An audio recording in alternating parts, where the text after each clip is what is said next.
Assalamualaikum dan salam sejahtera kepada semua pembaca berita politik semasa. Semoga hari-hari anda dalam keadaan baik dan sentiasa diberkati.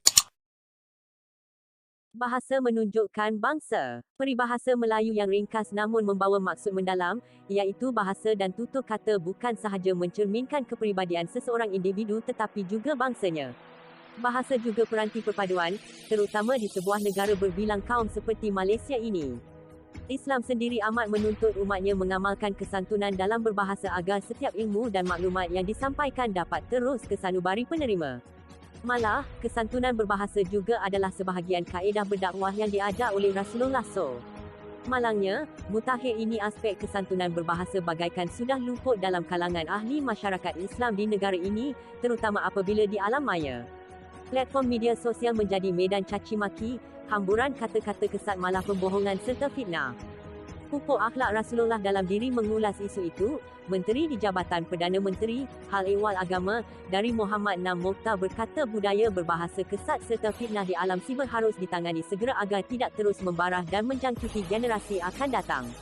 Menurutnya, cara terbaik ialah memupuk akhlak mulia Nabi Muhammad SAW dalam diri sendiri seperti firman Allah Subhanahu Wa Taala dalam surah Al-Ahzab, ayat 21 yang umumnya bermaksud Rasulullah adalah ikutan terbaik bagi orang yang inginkan keredaan Allah dan balasan baik di akhirat kelak.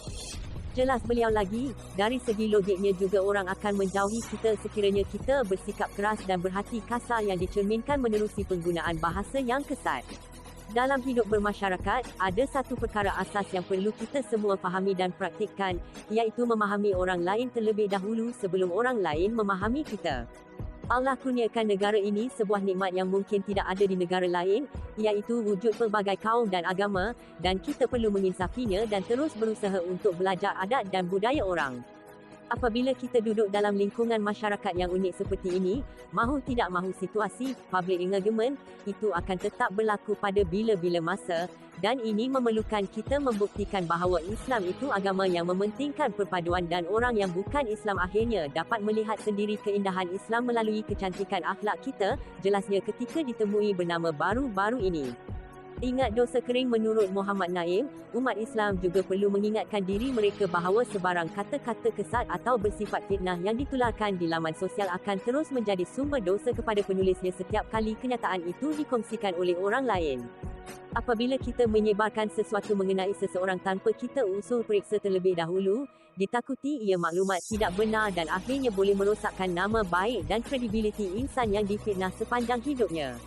Tanya diri kita sendiri ketika menggunakan media sosial, apa niat utama kita? Adakah semata-mata inginkan banyak like dan tambah jumlah pengikut?